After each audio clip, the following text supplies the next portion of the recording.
चलिए क्या पढ़ रहे थे हम पढ़ रहे थे एम इफेक्ट। ठीक, एम इफेक्ट में देखो जरा क्या पढ़ लिया। नंबर 1 हमने बात करी है कि एम इफेक्ट जो रहता है वो क्या होता है। वहां से देखो आप, एम इफेक्ट होता है जिसमें क्या हो, एम इफेक्ट होता है डबल बॉन्ड या पाई बॉन्ड के विस्थापन के कारण, पाई बॉन्ड का विस्थापन होता है। इसमें पाई इलेक्ट्रॉन या पाई बॉन्ड का डिस्प्लेसमेंट होता है, जिसके कारण मॉलिक्यूल के स्ट्रक्चर क्या हो जाते हैं, बदलते हैं। ठीक, इसके बाद हमने बात की है कि ये क्या होता है, एक परमानेंट इफेक्ट है, एक स्थायी प्रभाव है।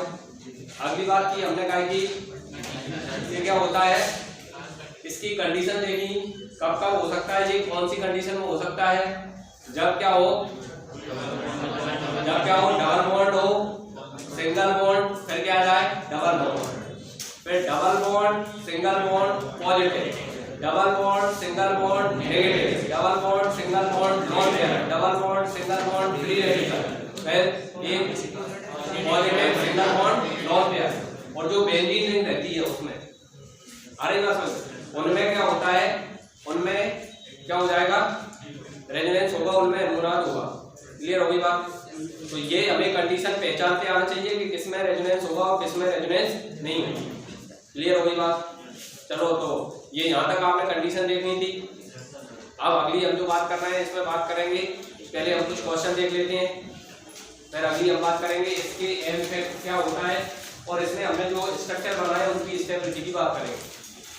चलो, तो क्वेश्चन देखें, which of the following molecule have resonance, निम्न में से कौन से अणु में अनुनाद है, निम्न में से कौन से अणु में अनुनाद है।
बताओ किन किन में अनुनाद हो सकता है, रेजोनेंस या एम इफेक्ट किसका होगा।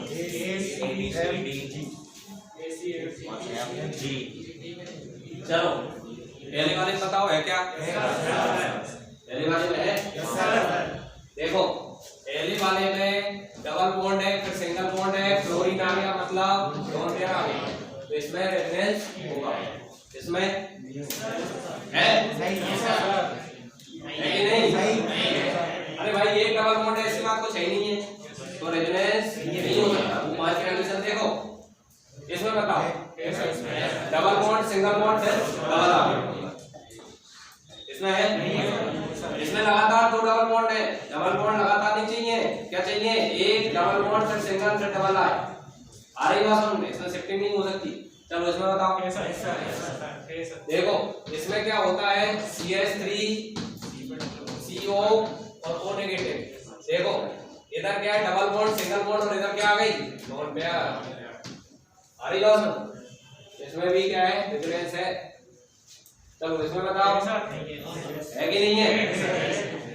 अरे डबल बॉन्ड सिंगल बॉन्ड और पॉजिटिव, इधर क्या है उससे मतलब नहीं है, इसमें डिफरेंस होगा, इसमें है कि नहीं है?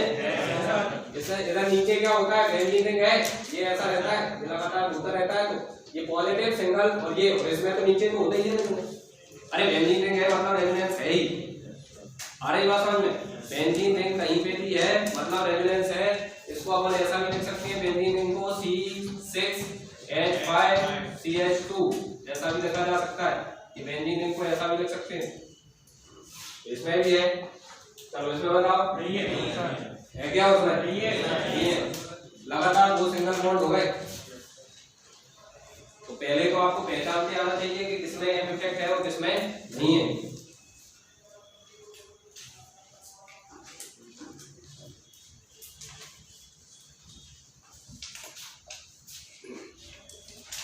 ट्वेल्थ वाले का, जो भी 12th वाले हैं उनका क्या आ गया है, टाइम टेबल आ गया है। 1 मई से स्टार्ट है एमपी बोर्ड के, 1 मई से 17 मई के बीच में। उसमें साइन उस टाइम टेबल में किसी की साइन नहीं होते ना, साइन जरूर मई में ही है एग्जाम को। और दूसरा अब जो पैटर्न है वो चेंज हो गया, ऑब्जेक्टिव टाइप क्वेश्चन ज्यादा है। ऑब्जेक्टिव टाइप क्वेश्चन आएंगे, 20 क्वेश्चन आएंगे, तो सबसे ज्यादा फायदा तुम्हें ही है, क्यों ऑब्जेक्टिव पढ़ाई कर रहा फायदा तुम्हें ही है ना। तो कंपटीशन की तैयारी कर रहा है उसको फायदा है, जो लिखने वाली तैयारी करता है उसको घाटा है, क्योंकि तुम्हारी लिखने की ज्यादा कैपेसिटी नहीं रहती। जो ऑब्जेक्टिव रहेंगे उनको कुछ जल्दी कर लोगे, पूरे नंबर मिलेंगे। चलो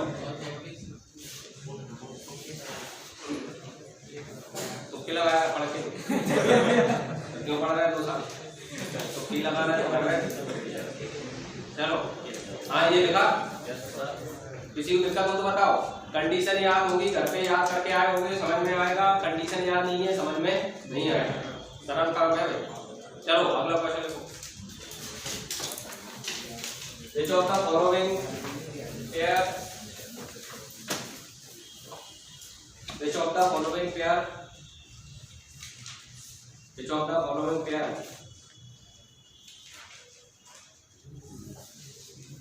which of the following pair have resonating structure of each other? Which of the following pair have resonating structure of each other? निम्न में से कौन से युग्म, निम्न में से कौन से युग्म एक दूसरे के अनुनादी सूत्र हैं, एक दूसरे के अनुनादी सूत्र हैं?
तो बताओ। हाँ कौन सा ए है बी है ये कौन लिखो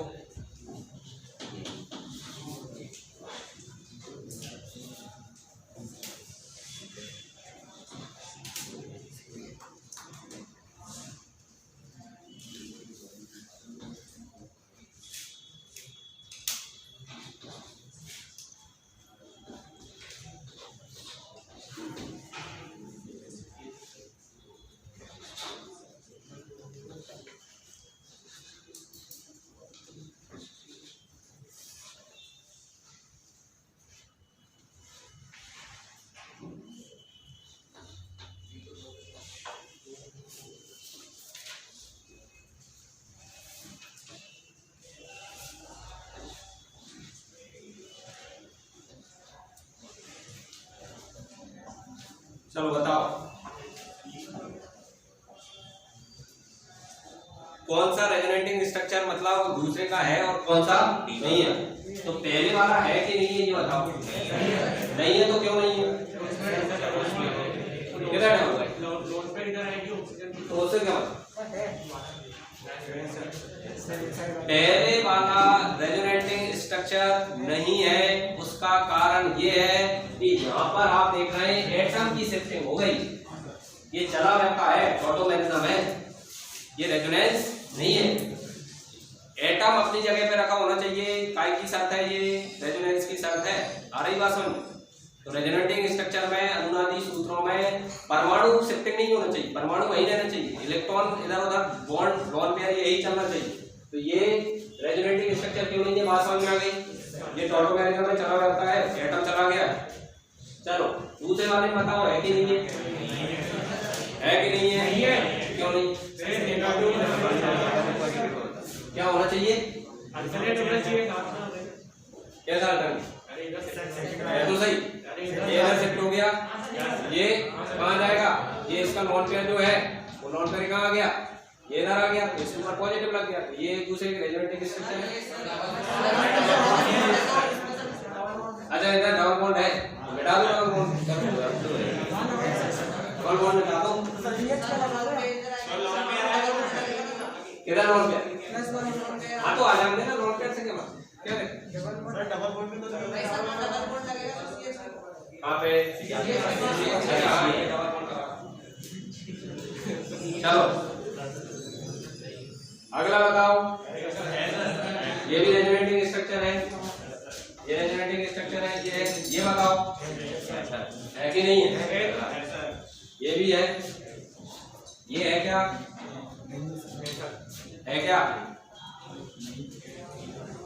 ये भी नहीं है। क्यों नहीं है ध्यान रखना है क्यों नहीं है। नाइट्रोजन की वैलेंसी कितनी हो रही है 5। नाइट्रोजन की वैलेंसी 5 नहीं होना चाहिए। 5 बंद नहीं बनाएगा नाइट्रोजन। तो अगर ऐसी कोई चीज गड़बड़ हो रही है तो क्या हो जाएगा तो भी रेजोनेटिंग स्ट्रक्चर सही नहीं माना जाएगा। जैसे नॉर्मल कार्बन है तो वो 4 बंद बना रहा है ठीक। नॉर्मल कार्बन कितने बंद बनाएगा 4। अगर किसी कार्बन पर कितने नेगेटिव लगाए तो कितने बॉन्ड बनाएगा 3। अगर किसी पर पॉजिटिव लग गया तो वो कितने बॉन्ड बनाएगा 2। तो ऐसी कंडीशन है तो सही है। इसके अलावा कुछ और कंडीशन बन रही है तो क्या माना जाएगा गलत माना जाएगा। कार्बन 5 बॉन्ड बना रहा है मतलब उस स्ट्रक्चर संभव नहीं है। वैलेंसी को भी देखना पड़ता है। आ रही बात तो वो स्ट्रक्चर भी पॉसिबल नहीं होते हैं या फिर उनमें क्या कुछ गड़बड़ी है तो वैलेंसी को भी हमें देखना पड़ता है। चलो अब अगली हम बात कर रहे हैं काय की। ये ले लिया तुमने तो इस टाइप के हालांकि ऐसे जो क्वेश्चन है वो थोड़े हायर एग्जाम पे जाते हैं। आईआईटी वगैरह और नीट वगैरह में आएंगे ऐसे क्वेश्चन। आईआईटी में खासकर नीट में भी ऐसे क्वेश्चन नहीं आते। लेकिन तुम्हारे कंसेप्ट क्लियर है कि नहीं है इसको चेक करने के लिए दिए थे। चलो अब अगली जो बात कर रहे हैं हम काय की बात करेंगे। अब हम लिखेंगे इसके हमने रेजोनेटिंग स्ट्रक्चर देखे अनुनादी सूत्र देखे। अब इनकी स्टेबिलिटी की बात करेंगे कि कौन ज्यादा स्थायी है और कौन कम स्थायी है ठीक। चलो बता दें अगली हेडिंग डाल दो नेक्स्ट। नेक्स्ट हेडिंग है स्टेबिलिटी ऑफ रेजोनेटिंग स्ट्रक्चर, अनुनादी सूत्रों का स्थायित्व, अनुनादी सूत्रों का स्थायित्व, अनुनादी सूत्रों का स्थायित्व, स्टेबिलिटी ऑफ रेजोनेटिंग स्ट्रक्चर, अनुनादी सूत्रों का स्थायित्व। देखा, देखो तो इसके लिए रूल होता है भाई, अनुनादी सूत्रों के स्थायित्व के लिए ध्यान से समझना। पहला रूल होता है पोलरिटी देखने का। पोलरिटी देखने कैसे, पहले पोलरिटी ध्रुवीयता, ध्रुवीयता देखते हैं। दूसरा रूल होता है ऑक्टेट वाला, ऑक्टेट अष्टक नियम, अष्टक देखते हैं। और तीसरा देखते हैं ईएन, इलेक्ट्रोनेगेटिविटी, विद्युत ऋणात्मकता, इलेक्ट्रोनेगेटिविटी। एक एक करके तीनों नियम का उपयोग करते हैं। क्या मतलब है इसका? इसका मतलब ये है, जैसे कि पहला नियम क्या लगाएंगे, पोलरिटी वाला नियम लगाते हैं सबसे पहले। अब ये पोलरिटी वाला नियम क्या है जरा समझ लो। जैसे कि पोलरिटी वाला नियम लगा रहे हैं हम, जैसे मान लो एक मॉलिक्यूल मेरे पास ये है और दूसरा मॉलिक्यूल क्या है, दूसरा मॉलिक्यूल है CH double bond Cl positive और ये नेगेटिव। अब मेरे से कोई पूछे कि ये दोनों एक दूसरे के रेजोनेटिंग स्ट्रक्चर है, तो इन दोनों में से ज्यादा स्टेबल कौन है, ज्यादा स्थायी कौन है? तो ज्यादा स्थायी पहला नियम कौन सा लगाओगे, कौन सा वाला, कौन सा वाला, पोलरिटी वाला, ध्रुवीयता वाला। ध्रुवीयता मतलब जिसमें आयन लगे, जिसमें पॉजिटिव नेगेटिव लगे, वो कैसा है, ध्रुवीय है। वो ध्रुवीय ध्रुव बन गया उसमें, ये क्या है, पोलर है। और जिसमें पॉजिटिव नेगेटिव नहीं लगे वो क्या है, अध्रुवीय। ये कैसा है, नॉन पोलर। तो इन में से जो नॉन पोलर होता है वो ज्यादा स्टेबल होता है, वो पोलर क्या होता है, कम स्टेबल होता है। कुछ करने नहीं है, जिसमें पॉजिटिव नेगेटिव दिख रहा है वो कम स्थायी है, जिसमें पॉजिटिव नेगेटिव नहीं दिख रहा है ज्यादा स्थायी। क्लियर हो गई बात? अब चलो, अब इसी का दूसरा रूप में बनाऊं, जैसे CH2 नेगेटिव, यहाँ पर CH पॉजिटिव, फिर Cl, ये बना। अब इन दोनों में से पूछे कोई कि बताओ इन में से, इसमें इन दोनों में से तो कोई ज्यादा है, वो तीनों में से कोई ज्यादा है। अब कौन आ गए, ये दोनों। अब ये भी ध्रुवीय, ये भी ध्रुवीय, दोनों पोलर हो गए। तो पहले वाले नियम से तो काम चलना नहीं है, इन दोनों की बात कर रहा हूँ, ध्यान समझ के चलना। इन दोनों में ये वाला नियम तो काम करेगा ही नहीं। अब कौन सा नियम आएगा हमारा, अष्टक वाला, ऑक्टेट वाला। अष्टक वाला नियम क्या होता है जरा समझ लो। इनको देखो, कार्बन जो रहता है उसकी लास्ट स्टेप में कितने इलेक्ट्रॉन रहते हैं, 4 रहते हैं। तो 4 रहते हैं, तो ये वाला जो कार्बन है, इस कार्बन में क्या होता है, एक क्या आ गई, नॉन पेयर आ गई। तो इसके पास क्या हो गए, 2 इलेक्ट्रॉन तो ये हो गए। अरे भाई ये 2 इलेक्ट्रॉन ये रखे हैं, ठीक, 2 हाइड्रोजन जुड़े हैं और एक बॉन्ड ये बन रहा है। तो टोटल इसके 2 हाइड्रोजन जुड़े हैं, तो 2 इलेक्ट्रॉन ये होते हैं, 2 इलेक्ट्रॉन ये होते हैं और 2 इलेक्ट्रॉन ये होते हैं। तो इसके पास टोटल कितने इलेक्ट्रॉन हैं, 8। इसका तो इसका पूरा है, ठीक। इस वाले कार्बन की बात कर लो, चलो इस कार्बन में देख लो, ये 2 इलेक्ट्रॉन ये हैं, ये वाले बॉन्ड के, ये हाइड्रोजन के 2 इलेक्ट्रॉन माने जाएंगे और 2 डबल बॉन्ड के ये, तो इसका भी इसका क्या है, पूरा है। ये जो Cl आ जाओ, Cl में क्या हो गया, Cl में वैसे कितनी लोन पेयर रहती हैं, 3 लोन पेयर रहती हैं, लेकिन पॉजिटिव लग गया तो एक लोन पेयर क्या हो गई, कम। तो क्या हो गया, 2 इलेक्ट्रॉन ये, 2 ये और 2 ये भी इसकी मानी जाती है, ऐसा होता ही, ये भी इसकी मानी जाती है ऐसे।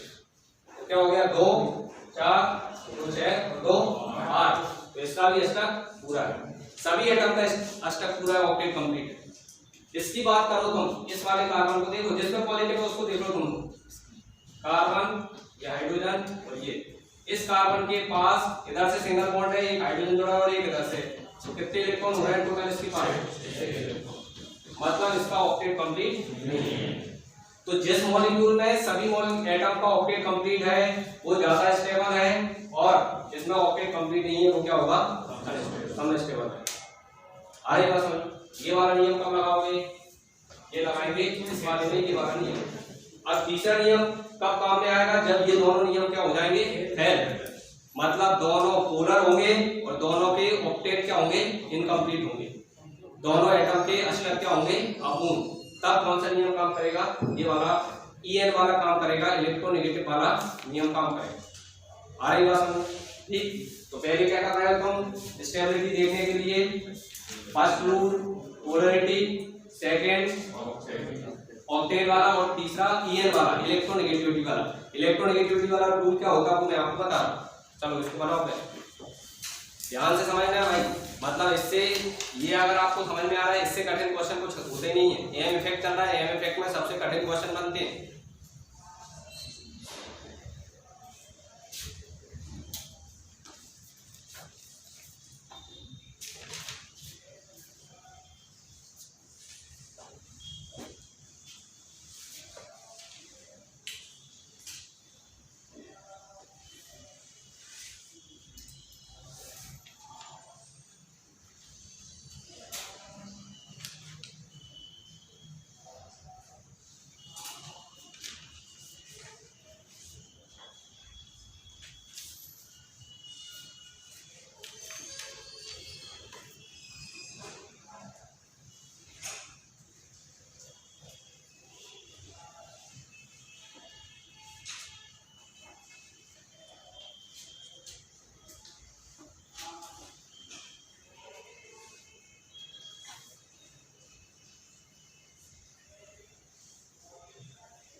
ये काय का ऑर्डर है, स्टेबिलिटी, इस टाइप का क्रम, स्टेबिलिटी का ऑर्डर।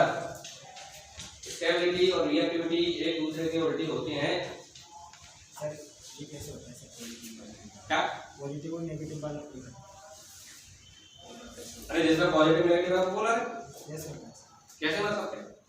बस सर उसको ये सर अपन सब वो निकालते हैं ना सर, तू कुछ मत निकालते हो, ये संरचना नहीं है ये सब देख रहा है सर। तो देख रहा है तो तभी तो बता पाएंगे, बिना देखे क्या बताएगा। मैं इसको तेरे को बोल दूंगी ये पोलर है कि नॉन पोलर है, तेरे को क्या देख रहा है? सर मैं इससे निकाल दूँ सर? नहीं निकालना नहीं है, निकाल के थोड़ी पूछा जाएगा, वो तो मैं सभी एक चीज करते ये रहेगा ना पॉजिटिव नेगेटिव, तू अंदाज से कैसे निकाले। चलो अब देखो अगला, देखो ये इलेक्ट्रोनेगेटिविटी, ये का मतलब होता है बिल्कुल ऋणात्मकता। ये क्या नियम है, जरा इसको समझो। इसको समझने के लिए तुम क्या देखो, मैं एक मॉलिक्यूल ले रहा हूँ CH2 double bond CH CH और CO। ये एल्डिहाइड होता है, प्रोटॉन एल्डिहाइड बोलते हैं उसको। अब एक स्ट्रक्चर ये है इसका, दूसरा स्ट्रक्चर मैं बना रहा हूँ, ले रहे हैं positive CH double bond CH और O नेगेटिव। इन दोनों में से कोई पूछे कि ज्यादा स्थायी कौन, तो क्या बताओगे? पहले वाला नियम लगा दो, पहली वाले से स्टार्ट करो, पोलर और एक नॉन पोलर पे किया, बस नॉन पोलर वाला ज्यादा स्टेबल। आगे बात सुनो, अब इसका दूसरा रूप भी दिया है, कितना दिया है? CH2 negative CH double bond CH और O पॉजिटिव, ये दिए। अब इसमें हम देखें तो आप देखोगे ये पॉजिटिव वाला कार्बन जिसमें दो हाइड्रोजन जुड़े रहते हैं उसमें कितने इलेक्ट्रॉन है? 6 इलेक्ट्रॉन। इसका पॉजिटिव वाला देख लो, वैसे ऑक्सीजन जो रहता है इसके पास कितने लोन पेयर रहते हैं? 2 नहीं 3 रहते हैं। जब नेगेटिव लग जाता है तो ये क्लोरीन बन जाता है। इसका एक इलेक्ट्रॉन कहाँ चला गया? ये इधर आ गया, तो कितनी लोन पेयर बच रही है इस पे? आप 2 लोन पेयर बच रही है, 2 लोन पेयर बच रही है, और ये 2 इलेक्ट्रॉन ये तो इसके पास भी कितने इलेक्ट्रॉन हो रहे हैं? 6। जिनको ये नहीं आता है केमिकल बॉन्डिंग पढ़ लो, सब समझ में जाएगा कि ये इलेक्ट्रॉन बॉन्ड पेयर कहां से आ रहा है, इन्हें पढ़ा होगा, उनको पता है। ठीक, अब इसके पास क्या हो रहा है, इसके पास कितने इलेक्ट्रॉन हो रहे हैं? 6। उधर भी एक एटम है, उसके पास भी 6। मतलब अब इस वाले नियम से काम नहीं चल रहा है, सेकंड वाला नियम काम नहीं कर पा रहा है। क्यों नहीं कर पा रहा है?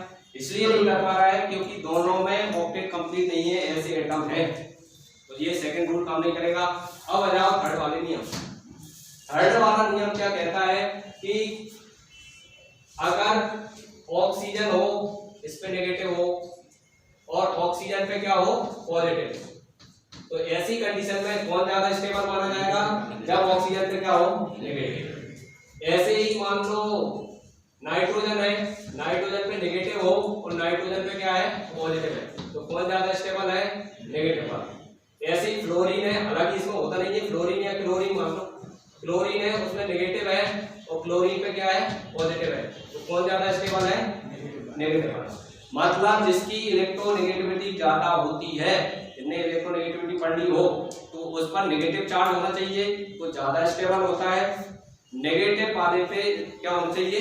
ज्यादा इलेक्ट्रोनेगेटिव पर, ज्यादा विद्युत ऋणात्मक पर नेगेटिव चार्ज होगा तो वो ज्यादा स्थायी होगा और पॉजिटिव चार्ज होगा तो कम स्थायी होगा। तुम्हें कुछ याद नहीं करना है, तुम तो बस ये कि ऑक्सीजन पे पॉजिटिव आ रहा है, नाइट्रोजन पे पॉजिटिव आ रहा हो, क्लोरीन पे पॉजिटिव आ रहा हो, ठीक, बस इतने में काम चल जाएगा। इन तीनों पे ही रहता ज्यादातर, और सल्फर और हो सकता है, चलो सल्फर पे नेगेटिव हो और सल्फर पे क्या हो, पॉजिटिव।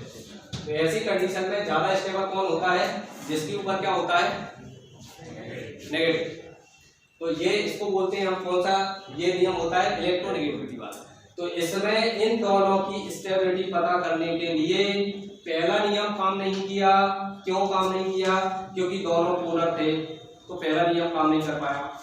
दूसरे नियम से भी काम नहीं चला, हमने देखा दूसरे नियम से चेक कर लेते हैं, दूसरा नियम भी फेल हो गया यहाँ पे, उससे भी काम नहीं चल पाया। क्यों? क्योंकि दोनों के, इसका भी ऑक्टेट इनकम्प्लीट है, इसमें उसमें ऑक्सीजन का ऑक्टेट इनकम्प्लीट है, तो ये दूसरा वाला नियम भी काम नहीं किया। फिर कौन से नियम पे आ गए हम? तीसरे नियम पर। तीसरे नियम ये कहता है कि ऑक्सीजन पे नेगेटिव है तो ज्यादा स्टेबल है और ऑक्सीजन पे पॉजिटिव है तो कम स्टेबल है। तो ज्यादा स्टेबल कौन हो गया? ये वाला। क्यों हो गया?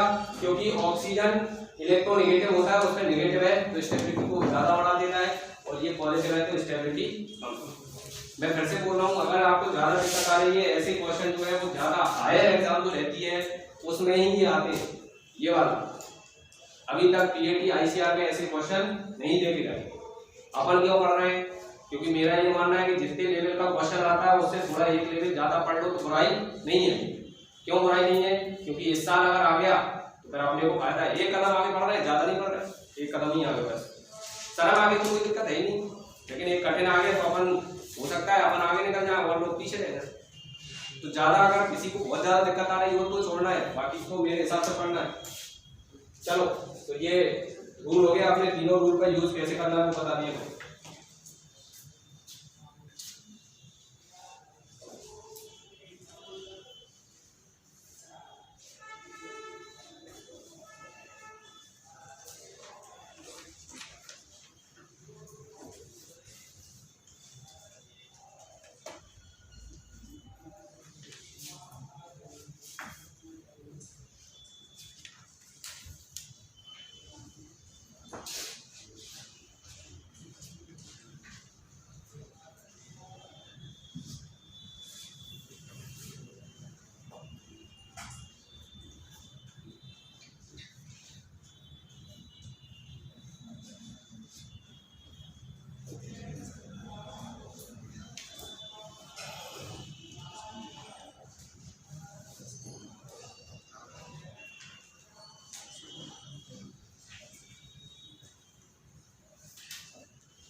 चलिए लिख लिया।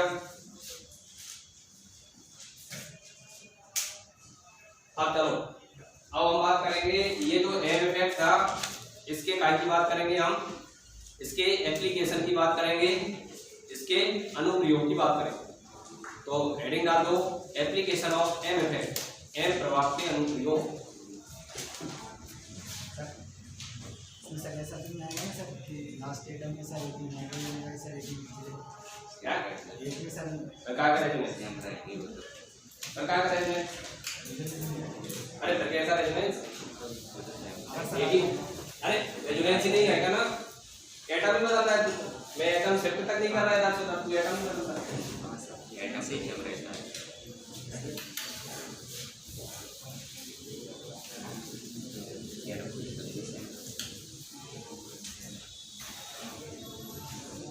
चलो अब अगली बात कर रहे हैं हम क्या कि इसके एप्लीकेशन एफ के एप्लीकेशन में नंबर 1 लिखो बॉन्ड लेंथ ऑफ मॉलिक्यूल अणु की बंध लंबाई क्या बॉन्ड लेंथ बंध लंबाई तो बंध लंबाई जो रहती है वो रेजोनेंस के कारण क्या हो जाती है घट जाती है तो नीचे लिखो इसमें डैश कर लिखे due to resonance bond length are decrease M प्रभाव के कारण बंध लंबाई घट जाती है एम प्रभाव के कारण बंध लंबाई घट जाती है देखो यार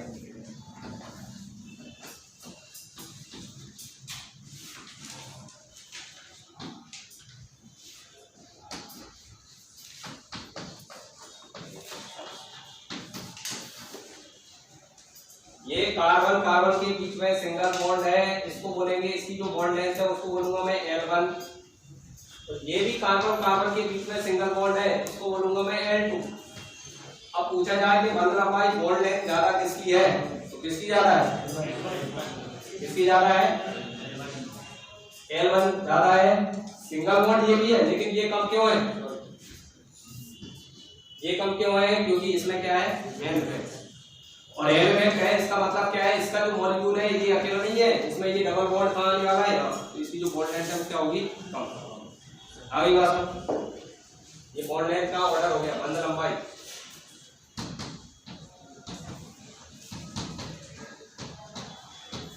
आगे बात अरे बात सुन रहे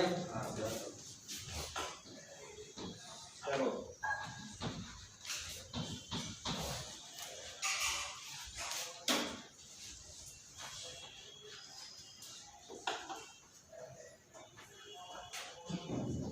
ये बेंजीन में भी जो कार्बन कार्बन है ये सिंगल बॉन्ड है ये हो गया L2 ये है L1 इनमें भी किसकी ज्यादा बंध लंबाई L1 ज्यादा कि L2 ज्यादा इसमें भी कौन ज्यादा है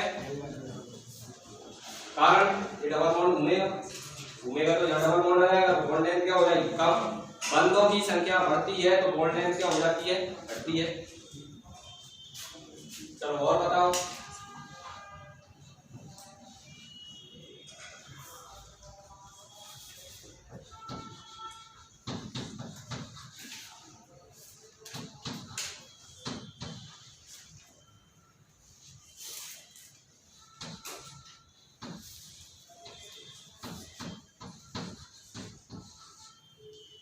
इनमें ये है L1 ये है L2 देखो इसमें डबल बॉन्ड फिर सिंगल लगातार तो सिंगल आ गए रेजोनेंस नहीं है मतलब यहाँ पे डबल बॉन्ड आने की कंडीशन नहीं है यहाँ डबल बॉन्ड फिर सिंगल बॉन्ड और क्लोरीन का क्या वेदर रेजोनेंस है तो बॉन्ड लेंथ ज्यादा किसकी होगी अगली बात समझ में तो अगर किसी में रेजोनेंस है बॉन्ड लेंथ लिखना है तो जिसमें रेजोनेंस है उसकी बॉन्ड लेंथ कम होगी तो जिसमें रेजोनेंस नहीं है उसकी बॉन्ड लेंथ क्या होगी चलो बना दो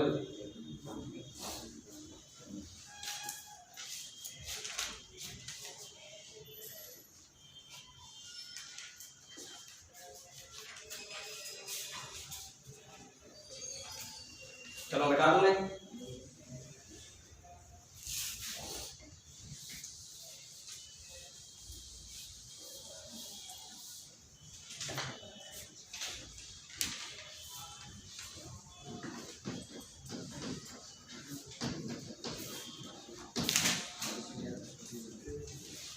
अगला है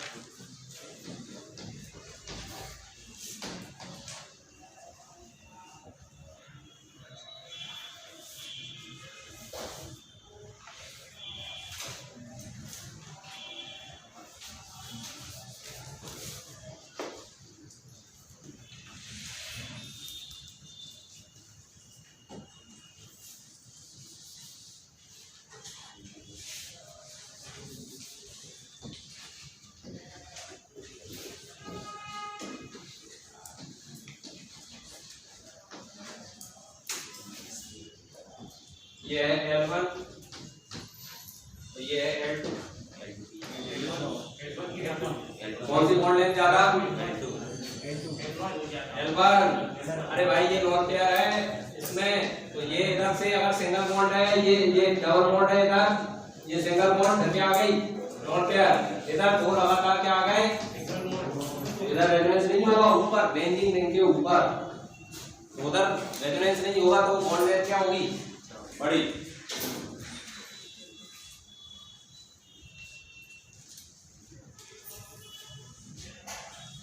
और जो बॉन्ड लेंथ होता है उसका उल्टा क्या होता है, बॉन्ड एनर्जी। तो अगला application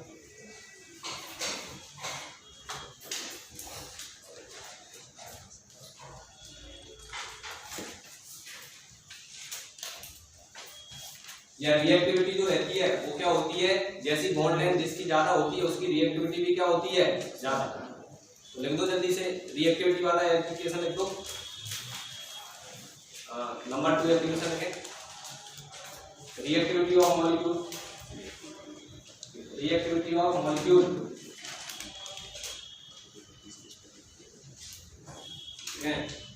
due to presence of resonance reactivity of molecule decrease, due to presence of resonance reactivity of molecule decrease। अनुनाद की उपस्थिति के कारण क्रियाशीलता क्या हो जाती है, घट जाती है। इसका नाम होता है बेंजाइल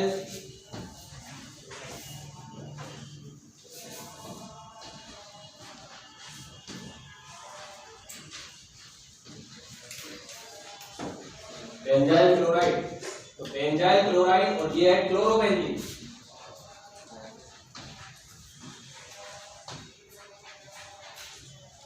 ज्यादा क्रियाशील कौन होता है, बेंजाइल क्लोराइड ज्यादा क्रियाशील है। क्या कारण है ज्यादा क्रियाशील होने का, वो समझो। इधर क्या है, डबल बॉन्ड आ जाएगा बीच में रेजोनेंस के कारण, और इधर डबल बॉन्ड नहीं आएगा।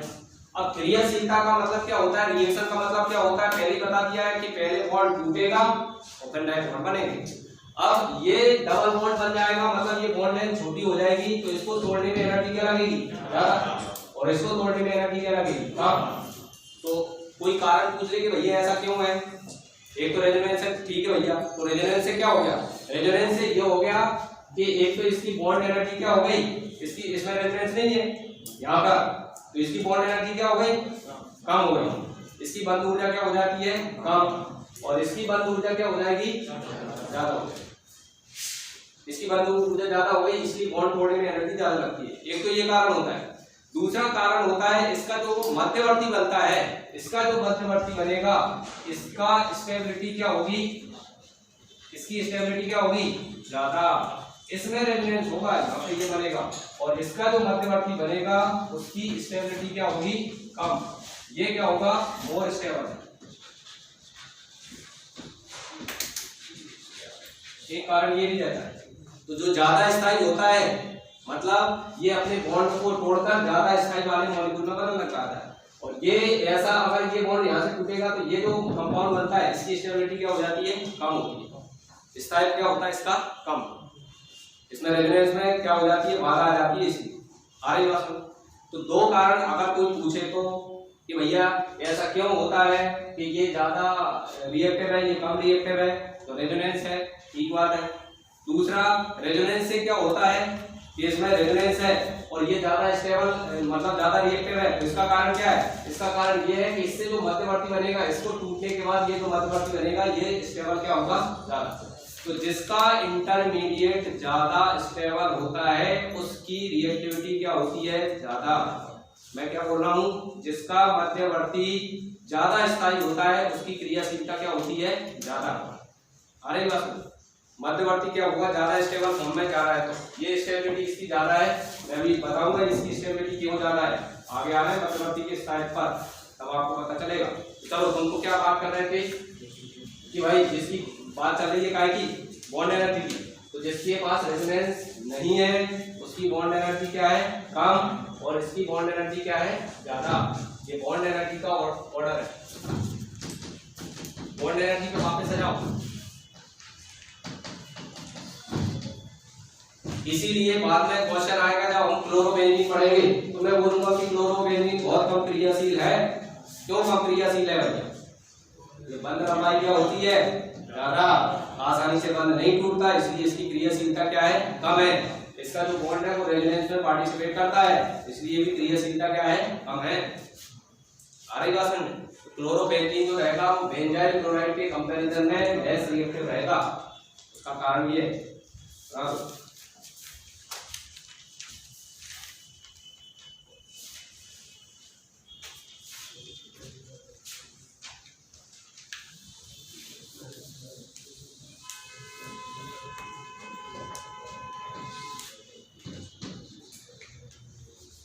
चलो मिल लिया।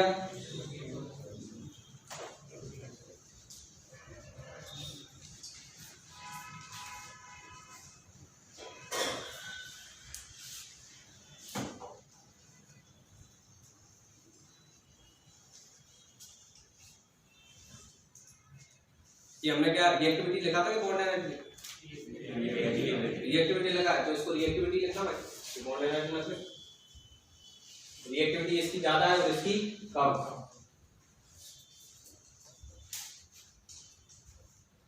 बॉन्ड एनर्जी पे अभी आएंगे अपन, तो बस मैं उल्टा कर दूंगा और क्या, यही कर दूंगा।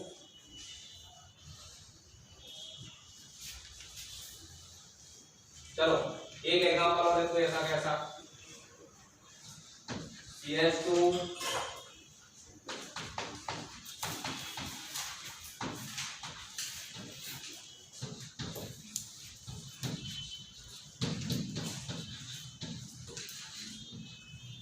इनमें से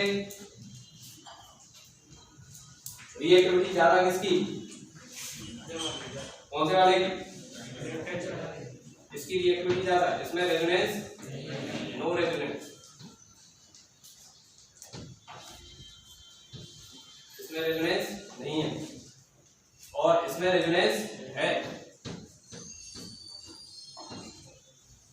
ये वाला बंद जो है वो क्या हो जाएगा, ये बंद के हिसाब से बात हो रही है।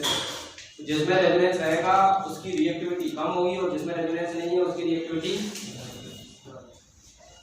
अगर समझ में आ गया हो तो इसका जो इंटरमीडिएट, इसकी रिएक्टिविटी ज्यादा क्यों है, क्योंकि इसका जो मध्यवर्ती बनेगा उसमें रेजोनेंस होगा, रेजोनेंस है इसमें, और इसका जो मध्यवर्ती बनेगा उसमें रेजोनेंस नहीं होगा, नो रेजोनेंस, रेजोनेंस नहीं है। तो जिसमें रेजोनेंस होता है इसकी क्रियाशीलता ज्यादा है, कारण ये बंद जल्दी टूट जाएगा, अनुनाद नहीं है, ये बंद देर से टूटेगा। दूसरा कारण इसका जो मध्यवर्ती बनेगा उसमें रेजोनेंस होगा, इसमें नहीं है, इसकी मध्यवर्ती में है। क्यों है? क्योंकि ये यहाँ से टूटेगा तो देख लो, डबल बॉन्ड, सिंगल बॉन्ड और पॉजिटिव, इसमें रेजोनेंस है, तो इसलिए ये ज्यादा स्थायी है, इंटरमीडिएट। इसलिए क्या होगा, इसकी रिएक्टिविटी ज्यादा है। किसकी रिएक्टिविटी? इसकी। क्यों? क्योंकि ये जल्दी टूट के इसमें बदलना चाह रहा है स्थायी होने के लिए, और इसकी रिएक्टिविटी कम क्यों है? इसमें रेजोनेंस है, पहले से ये स्थायी था और इसको हमने तोड़ दिया तो ये बन गया, और ये स्थायी नहीं है। क्यों नहीं है? क्योंकि इसमें रेजोनेंस नहीं है। क्यों नहीं है रेजोनेंस? तो देख लो क्यों नहीं है। डबल बॉन्ड के बाद क्या आ गया? पॉजिटिव। डबल बॉन्ड के बाद क्या आना चाहिए? सिंगल बॉन्ड, फिर आना चाहिए पॉजिटिव।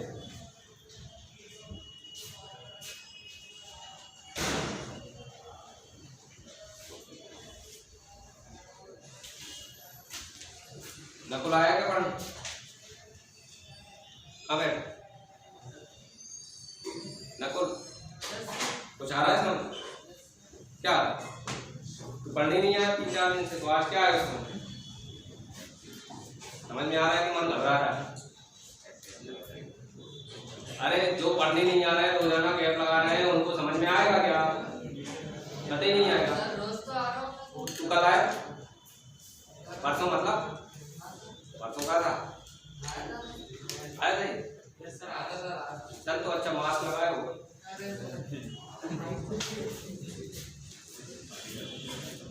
चलो अब अगला देखें।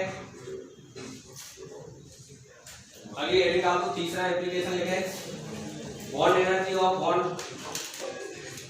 बॉन्ड एनर्जी ऑफ बॉन्ड, बंध की बंध ऊर्जा।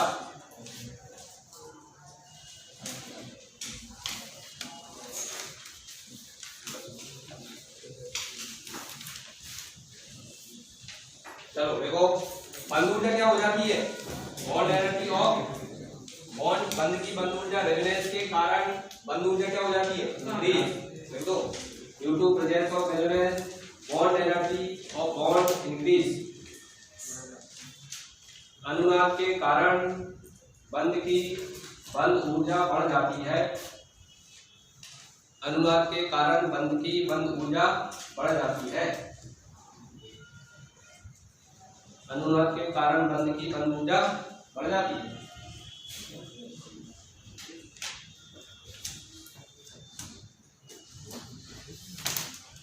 देखो इसमें उल्टा ऑर्डर हो जाएगा, इसकी बॉन्ड एनर्जी क्या रहेगी, ज्यादा, इसमें रेजोनेंस है, इसकी बॉन्ड एनर्जी ज्यादा, इसमें रेजोनेंस है, बॉन्ड एनर्जी कम। ऐसे ही इसमें ये हो गया L1 और ये हो गया L2, ये बॉन्ड एनर्जी क्या हो जाएगी, बॉन्ड एनर्जी का ऑर्डर, जिसमें रेजोनेंस है उसकी बॉन्ड एनर्जी क्या हो जाती है, ज्यादा हो जाती है, और जिसमें रेजोनेंस नहीं है उसकी बॉन्ड एनर्जी कम। रेजोनेंस के कारण स्टेबिलिटी बढ़ती है, रिएक्टिविटी घटती है, बॉन्ड लेंथ कम होती है और बॉन्ड एनर्जी बढ़ती है। ये बातें जल्दी से ये उतार लो और एक बार जो पढ़ा है ये जरा एप्लीकेशन देखो, समझ के आराम से ठंडे दिमाग से।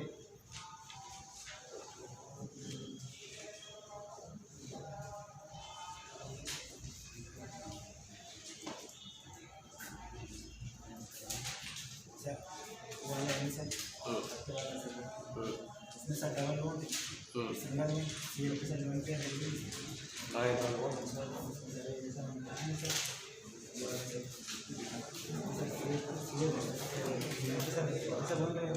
डबल बॉन्ड है क्या करें।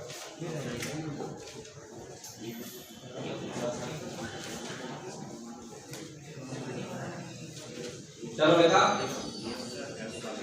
कितने एप्लीकेशन हो गए, 3 एप्लीकेशन। चलो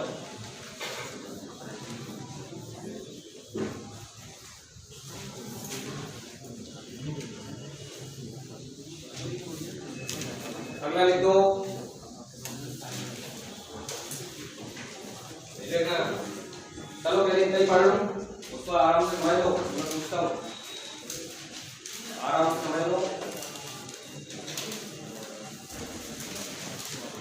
जो पढ़ा है पहले एम इफेक्ट पूरा घर से देखो, एम इफेक्ट क्या है, उसकी 5 जो कंडीशन थी वो देखो, फिर आज मैंने जो क्वेश्चन करवाया उनको देखो, फिर मैंने ये जो स्टेबिलिटी के रूल बताए वो देखो, और फिर इसके ये 3 एप्लीकेशन